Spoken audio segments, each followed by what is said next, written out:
Welcome back to the channel, good friends. Brian from Apex Detail. Today we're going to take a look at Meguiar's Professional So1o. That is an all-in-one polish and protectant, everything in one bottle. This is the M300, 32 fluid ounces for around $41.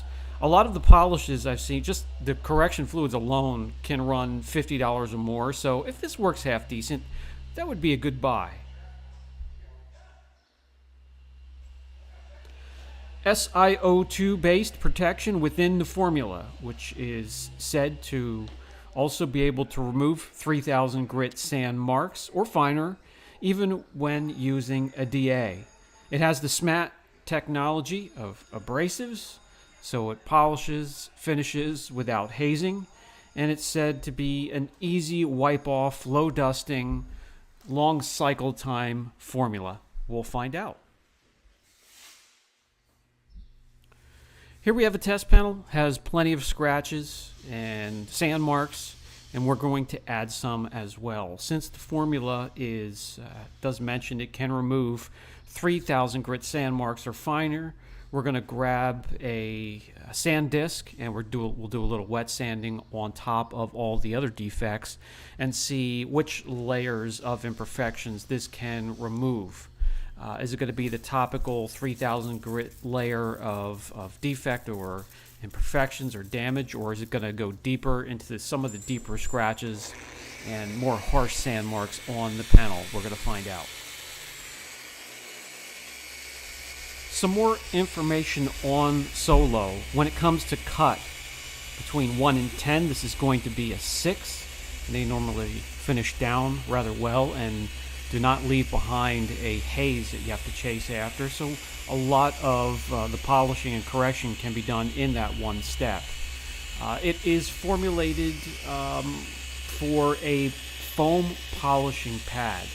But you can also, there are other methods that you can be successful using this. You can use it by hand, a rotary polisher, and a dual action polisher as well. With the DA, the recommend baseline speed would be between 3800 and 4800. That's normally on most of the polishers, between the 4th and 5th speed setting. It's a little bit higher than what I would like to go. On a rotary polisher, between 1000 and 1500 rotations per minute.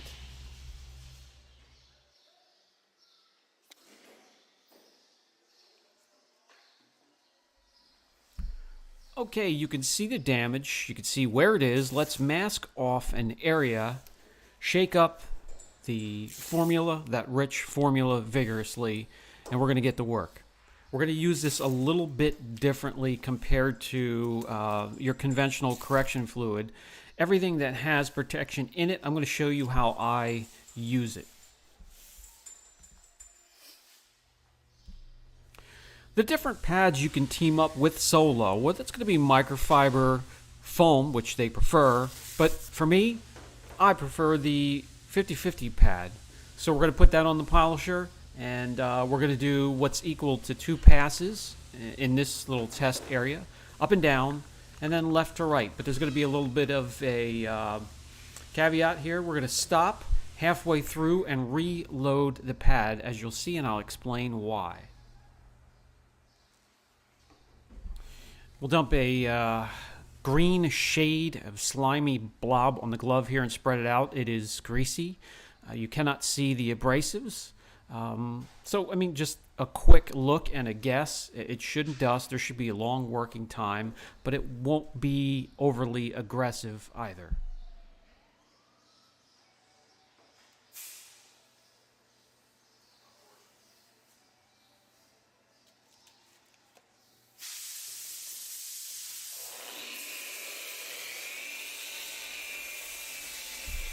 I like 3 marble size or maybe even 3 grape size dots of the product on the pad instead of the conventional 3 pea size.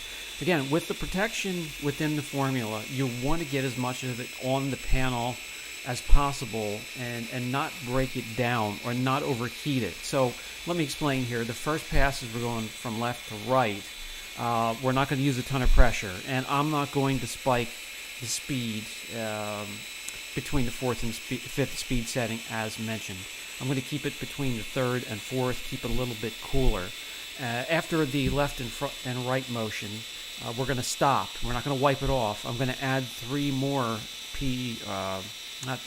marble or grape-sized dots of the product onto the pad, and then do the up and down motion. So that's crisscross pattern, a nice even cut, and then even layer and coverage of the protectant.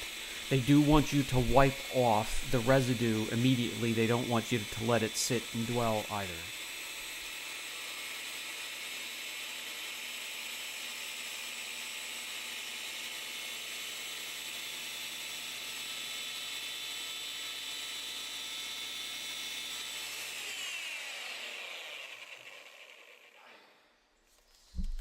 No dusting whatsoever. It does have a long cycle time, open time, which means you can do multiple passes. I would recommend against that as you keep breaking down the protectant within the formula. So I would just do exactly what's shown in the video here to make sure what you're laying down will give you the best chance of protection. You will see the crisscross pattern by the time we're done and we wipe off the residue. It is easy to wipe off. What we've done is plenty enough in improvement on this panel. It will clear up the imperfections and sand marks. It won't go after the real deep scratches. I didn't expect it to. It's not formulated to cut deep.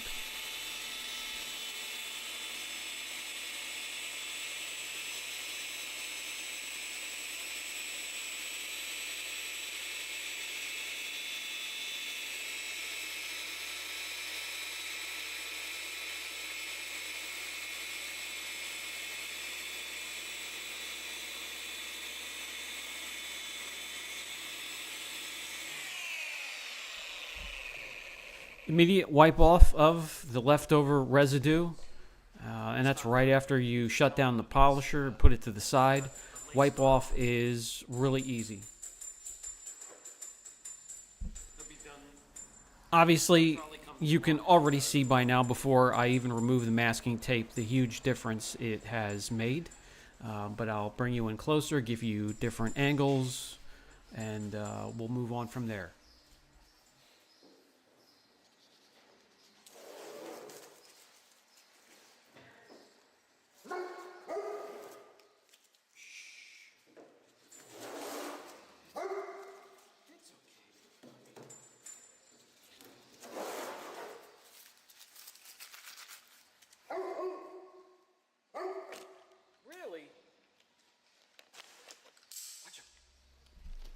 Grab you guys and bring you in close, and you'll be able to see it corrected everything except for the really deep scratches through the clear or almost through the clear.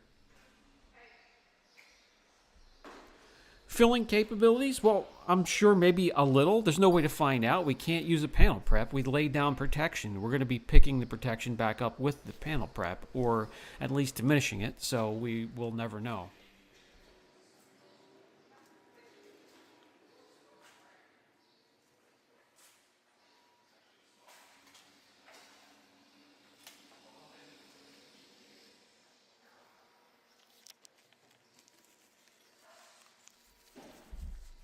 With the swirl finder, you'll see a lot of the damage removed, and that will bring out that gorgeous metallic flake in the red once again. No real mention of cure time, so let's do what we do for SiO2 products. Let them sit 12 to 24 hours without them getting wet, washing them, introducing them to free-flowing water. And a lot of times it even takes a lot longer than that. So we're going to give it some time, and we'll come back and move on from there. In time, you'll see a huge jump in gloss, obviously, from the mid-20s to the low to mid-90s.